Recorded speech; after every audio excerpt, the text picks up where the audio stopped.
All right, good morning, everybody. Thank you for joining us. So I'm going to let Jamie kind of take it from here. We're going to be talking to her coach today, so I'm just going to let her take the reins and take it from the top. So Jamie, good morning. Hey, good morning. Good morning, everybody. Good morning, Scott. Good morning. Okay, awesome. Well, we're so excited to have Scott on here. He's been coaching me a year and a month. Yeah. Just an amazing human being and has been really a blessing to me. And I mean that sincerely, Scott. He's just really a great coach. And I know you're coaching Stephanie as well now. I am. Is Stephanie on here this morning? I am on here. Morning, Scott. Good morning, Stephanie. So tell everybody how long have you been doing coaching and been in I have been a coach for about 2.5 years, but 2.5 years with MAPS coaching. Before that, I did freelance stuff for the John Maxwell team and done speaking and training and stuff like that in many different capacities, really for the last 7 years. So with MAPS coaching, it's been 2.5 years now. And it lines up specifically with what my role is and how I get to serve people throughout the entire country. And I love what I do every single day. Yeah, I know you do. Well, I know you've been on a call with us before. You did like an entire day with us. So yeah. For those of you that missed it, we'll get you the recording. But we're just going to let you kind of do your thing. But I do have a question for you. Oh, there's my alarm. And I just wanted you to share, like, what are you seeing, out there? Since you're talking to so many people, what are the different things that you're seeing in the market? Before I get to that, is it okay if I share with y'all a quick video? I subscribe to this thing called The Minute with Maxwell, and it's a video that I get every single morning. And the video that he sent out this morning, I thought would be especially, exceptional for the people this morning. So I'm going to share my screen really quick and share this video. Let's see here. Share computer sound. There we go. All right. My good friend Robert Schuller has said many times to me, perhaps you've read it in one of his books, it's a great statement. Tough times never last, but tough people do. Welcome to Minute with Maxwell. I'm John. And this is another strength statement for you during this time of difficulty, just a way for you to see the brighter side, the higher side, to be lifted a little bit. I've had many discussions with Bob when he was alive, and he truly believed that statement, that tough times, they just never last, but tough people do. You see, here's what happens. Robert knows, and I know, and I want you to know, that tough situations, tough times, if you get through them, make you tougher. In fact, the toughest time in difficulty is the first time, because you're inexperienced and you're saying, what's happening to me? And I don't understand it. And it's when you begin to try to get on your feet. So the toughest time is the first time because you're not sure how to overcome them. But as you consistently weather the tough times, you become tougher, not calloused. In fact, sometimes I think maybe a better word would be stronger. But here's what I know. The tough time you're going through, that I'm going through right now, it will not last. But hey, you stay with me on Minute with Maxwell and keep that positive mental attitude. Keep the motions going in a good way. And after this tough time is over, we'll look at each other and smile, and I'll wink, and I'll just kind of point to you and say, hey, tough people, we lasted, didn't we? Thanks for being with me today on Minute with Maxwell. All right, so I wanted to share that with you because I thought it was so important. The only thing, if I were to coach John Maxwell on it, he said, if we make it through this, when we make it through this is what I would coach John on. I think it's so important right now because if you listen to what he really said there, he said the first time is the hardest time. And y'all, this is something that no one has ever been through. So the benefit here is it's taken every $300 million producer and every $30,000 producer, and it's leveled the playing field across everyone because nobody's been through this specific kind of environment in real estate. And Jamie, the question that you asked is a really important one. What are we seeing across the country? Well, if we were to go and look in New Jersey, in a market center that I coach in New Jersey, which is just across the bay from New York City, they're down 85%. And 85% is huge. However, New York City is the most impacted area in our entire country. If we go and look in other areas that I have the opportunity to coach throughout the country, they're very similar to what their numbers were last year. And that's important because it's not impacting every single place in the country the exact same. Yet the perception in the industry and through what the media is portraying out there is that it is impacting every single area of our country in the same way. Yet the numbers are showing us in real estate, it's different. Now, if you go and look at the national housing statistics in March, it said that housing sales were down about 15%. April housing statistics haven't come out yet because we're in the last day of April right now. We probably won't get those statistics until the second week of May. Yet for those who are choosing to still do the activities, still lead and love on their database, and still make the choice to continue moving forward, like John said there, you can have some of the most profitable times in your entire career right now by choosing to make the choice to continue going forward with your business. Now, does that mean go out there and be crazy, hold open houses, interact with people in the same way that you did a month and a half, 2 months ago? No. It means be smart about it. Change your approach based upon what's best for your clients and what's best for your community right now. Obviously, follow the things that that your local government, the state government, and the federal government have put in place, because people do look to us. We're not just real estate agents. We're ambassadors for an entire community.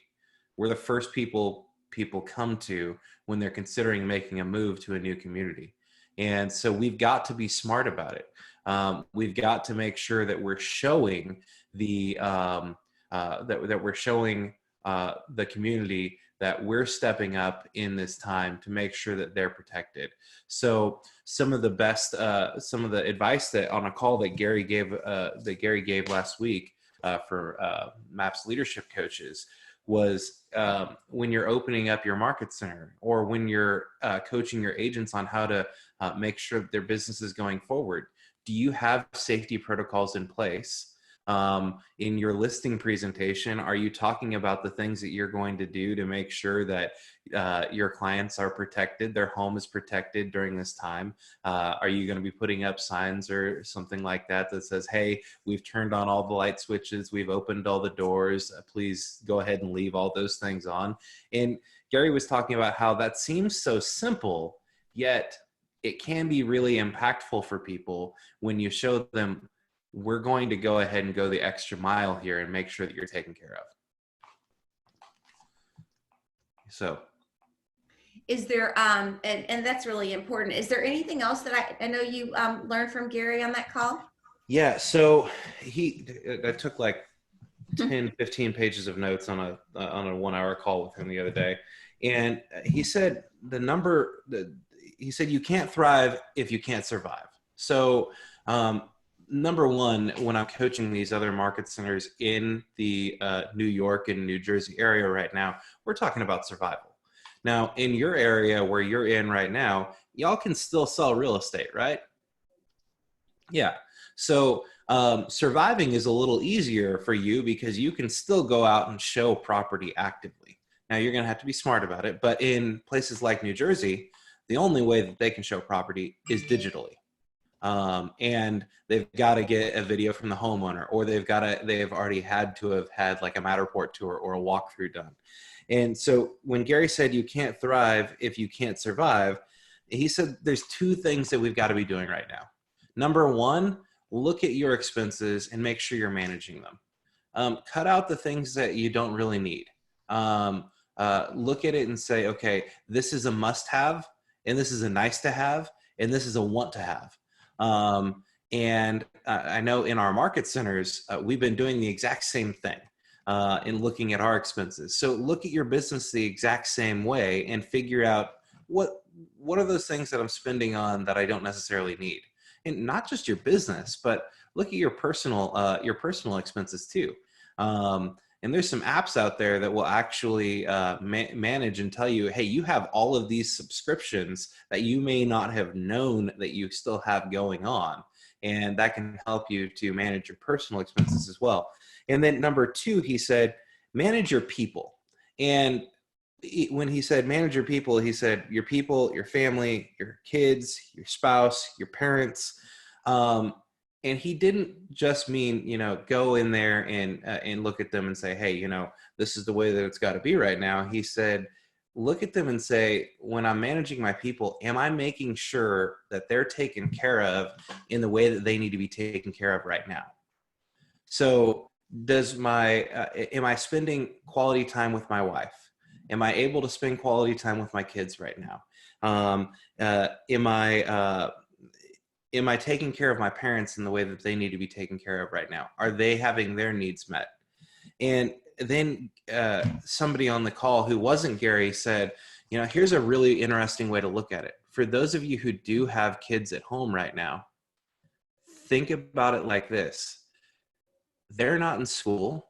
They're not going to be going back to school for the rest of the year. Well, at least in Texas, they're not. I don't know what they've decided in Florida, but they're not going to be going back to school until most likely the fall. So for those of you with school-aged kids, do you realize that this is the most amount of time consecutively you're going to be able to spend with them until they become adults again? And looking at that and thinking, man, am I focusing on my business the amount of time that I need to so that I can get as much time in with my kids as I possibly can? And then the conversation pivoted a little bit to, okay, because I have this unique opportunity to be home with my family and run my business right now and have my kids home more than they're ever going to be home pretty much for the rest of their lives, am I extremely purposeful in my business with the things that I'm doing right now so that I'm only doing the things that are going to yield me a really good rate of return so that the time that I was spending away from my kids and away from my family were absolutely worth it? And I thought that was such a unique perspective, because even back at Family Reunion this year, there was a mega agent panel, and it was all amazing, incredible women leaders who had teams. And one of the ladies on the panel said, I started looking at it when my kids turned 6 years old, is I only have this many summers left with them. And so that kind of just brought it back to, I'm going to be really purposeful right now in my business to make sure that I'm only doing things that yield a high return so that when I'm not working, I'm able to spend as much time with my kids and my family as possible. So I thought that was really, really neat when he said manage your people, and that's where the conversation ended up going, because we've got to make sure that they're taken care of. And then the bomb that he dropped on us all, which many of you already know, yet it was a pretty big thing for a lot of people on this call, was number 3, you've got to take care of yourself. Because you can't do either of the above 2 unless you're taking care of yourself first. So have you created a new normal? Have you created a schedule for yourself? Because it's so easy to just let the circumstances dictate that, hey, I'm at home, this is what it's going to look like, and I can't really have a schedule right now. The reality is you can. And Gary said that he struggled with this at first too. He said his first 2 days after they, at Keller Williams International, said, hey, everyone's going to go and work from home. His first 2 days, he said, it was really easy to feel like I wasn't working. And then he said, and I looked in the mirror and said, you know what? The reason it feels like you're not working, Gary, is because you're not working, Gary. And so, even if Gary Keller's struggling with something like that, I know all of us are. And so what he said he did is he immediately put a schedule together. as soon as he gets up in the morning, he takes his dog out, and then him and his dog go into the gym that they have at their home together and work out for 45 minutes. And then he said he gets dressed the exact same way that he would as if he were going into the office, because for him, that felt like going into work. And I mean, we've all seen how Gary Keller dresses. I think he wears the same outfit every single day. He just changes the t-shirt and what it says on it. But for him, that was important because it showed him, okay, it's time to go to work. And having that schedule is important. And then he also said, and having the time in the schedule to take care of yourself so that you can be at 100% for your people when you need to be, is the most important thing. So what is your self-care looking like? And he also said, in reality, we're already fatigued because of everything that's gone on. And the reality is it hasn't fully started yet because we're in a 90-day business. So during the times where other places in the country have slowed down, the reason in New Jersey they're seeing the fact that they're down like 85% right now is because it is a 90-day business. And so the months that they're most concerned about are actually the months of May, June, and July, because that's about 90 days after the whole thing started in those areas. So making sure that you're being consistent with your lead generation right now to push yourself through the months of May, June, and July to make sure that you and your business are being taken care of. Because there's a lot of people out there that are in our industry that have just said, I think I'm going to wait. I'm going to see what happens. And then we're going to get back to business. Now, for those of you who are on this call, I know you're on this call because you're actively still focusing on your business and you're going to keep moving forward. So those are just a couple of things that I took away from that. And I'm happy to share some more with you. But Jamie, what other questions did you have? Is there anything else that's coming up? I thought that was great information. It's funny, my son is home. He got home yesterday from college. He's home for a few days. And I'm glad you brought up the whole thing with your kids, because those of you that do have children, Sammy was homeschooled. And so, as I built a business, and he was sharing last night with his girlfriend and I, we were all having this conversation about it, how grateful he was, and he's who he is today and all of that. And so I love that you're saying that. So to those of you that are homeschooling, or maybe you have daughters that, are homeschooling, it's really a gift, to have that opportunity. And it's really, again, what Gary said and what you're saying is really being disciplined with your time, and anyway, just to see the product, to see somebody, a child, how they turn out as an amazing adult is very rewarding. So yeah. I'd like to open it up, to agents. I don't know, Kieran, if you have any questions for Scott, and then we can go on if you want to. So Kieran, do you have any questions? Yeah, so Scott, I know you're coaching a lot of people around the country. The folks that, like you said earlier, are continuing to build a pipeline and build some security into their business for the next 90 days. I know we kind of talk in generic terms, which says do your lead generation, do more lead generation. And that sounds super simple. Can you be more specific about like what kind of activities are they getting plugged into? Are they super database focused? Are they generating more leads on Facebook? Are they digging into Expire? It's like, what are some of the specifics that people can start to put into place? That is a great question. So the people who are generating a tremendous amount of leads right now are taking advantage of things like campaigns in command. And the reality is Facebook traffic is up about 500% compared to where it was before this whole thing started. Now, why is that? Well, the reality is it's because so many people don't have a schedule and they're sitting at home and they're scrolling through their phone and looking and seeing, okay, this is all that's going on in the world right now. And so when you use campaigns in command, your ads are going to pop up more frequently in front of those people, which means your leads are going to increase dramatically. I'll give you an example from an agent that we have in my office in Fort Worth. He posted an ad in command 3 weeks ago now. No, 2 weeks ago, sorry. And spent $40 on it. And on that $40, he got about 60 leads that came in. So his cost for each lead was down a lot right now. He ended up picking up 2 buyers from it, and one of them's already under contract. And that's because he spent a little bit of money, invested into himself, but that $40 that he invested into himself is a $300,000 deal, which ultimately is going to be a $9,000 commission for him. So pretty darn good return on investment. And so those are things that people are finding really, really strong results in right now.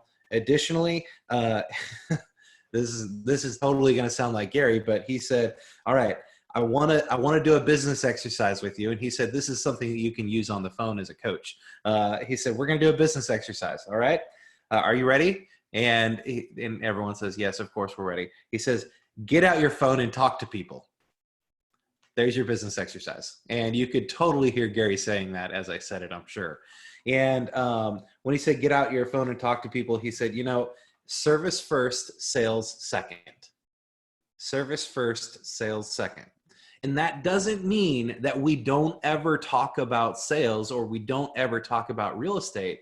It means we have to use common sense. If we get on the phone with them and they say, hey, I'm really struggling right now in my business, especially for these small business owners. Those are the people who are going to be impacted by this in the biggest way, is the small business owners of the United States. If they start saying that they're struggling, common sense would tell us we don't say, hey, well, I know you're struggling, but do you know anyone that wants to buy a home, sell a home, or invest in real estate? Come on, y'all. That's just not good common sense. And so that's what Gary said. Use your common sense there. Service first, sales seconds. Come giving before you ask. And for those small business owners, giving right now is important. How can we serve you?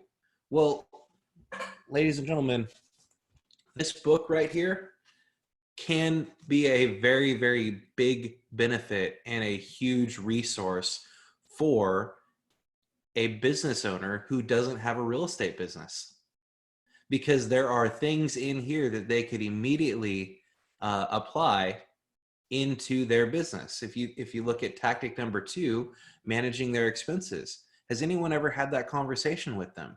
We are blessed in our industry to have an amazing organization, not just Keller Williams, but even if we go and look at it, I'm sure you have the Florida Association of Realtors.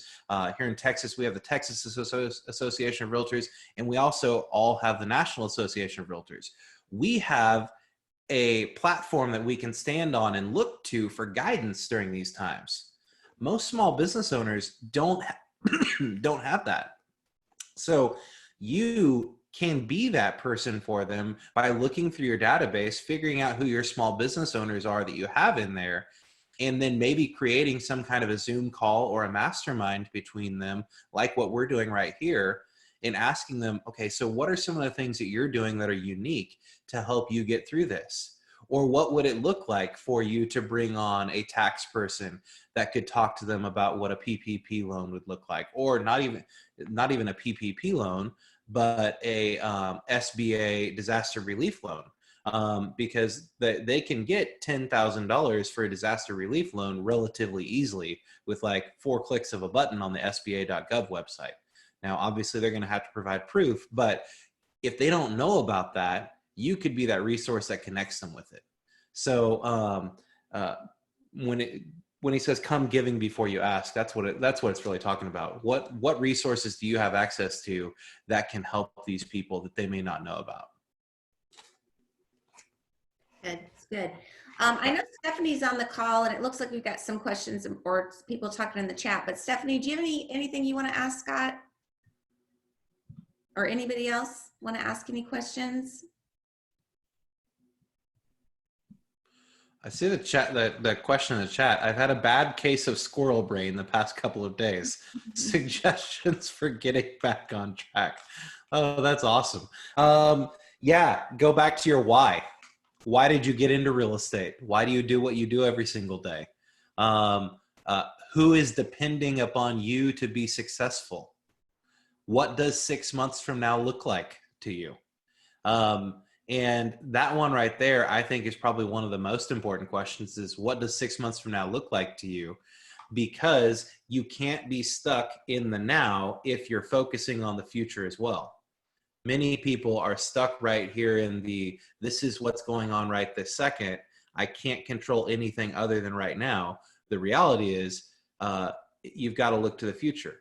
Now, think about Disney for a second, Walt Disney.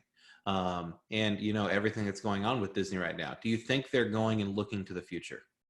They have to, because if they were stuck in what is this looking like right now, I mean, it could be a grim outlook for the Disney company right now. But if you go and look at their stock over the last several days, it's actually gone up substantially because they diversified everything. But think about the original Walt Disney himself.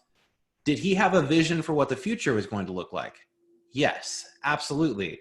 If he was standing in the orange groves in Anaheim, California, and just said, I want to build a theme park, and left it at that and didn't give his vision of what the future was going to look like, do you think anyone would have invested in Disney at that point in time? No. But he had a vision that was so crystal clear that he was able to articulate it to the people that he was getting ready to partner with and wanted to partner with, that when he shared it with them, they said, yeah, you know, we see that. We can help you with that. And there was an interview that was done on the day the Magic Kingdom opened in Orlando. And it was Walt Disney's wife was asked the question, don't you wish Walt was here to see this? And she looked at the news reporter without hesitation and said, don't you realize he already has seen it? Because his vision was so clear. And so that was another thing that Gary said as well, is go back and really recreate your vision right now. And ask yourself the question, what does this look like 6 months from now? What does this look like a year from now? Because you can dominate an entire market because other people out there are just waiting. So true, so true, so true. Well, I know we're about to hit 9 o'clock, but anything you want to share in closing? And I know for me, like, I know a lot of people are kind of saying the same things over and over and over and over on the Zoom calls across, you know, the land. Out of everything that you've heard and shared and educated people on, if you were to give the agents and myself just your top three things that they need to do, like take action on, like right now, what would it be? Top three things to take action on. Call your database, love on your people. And another one is think like Winston Churchill.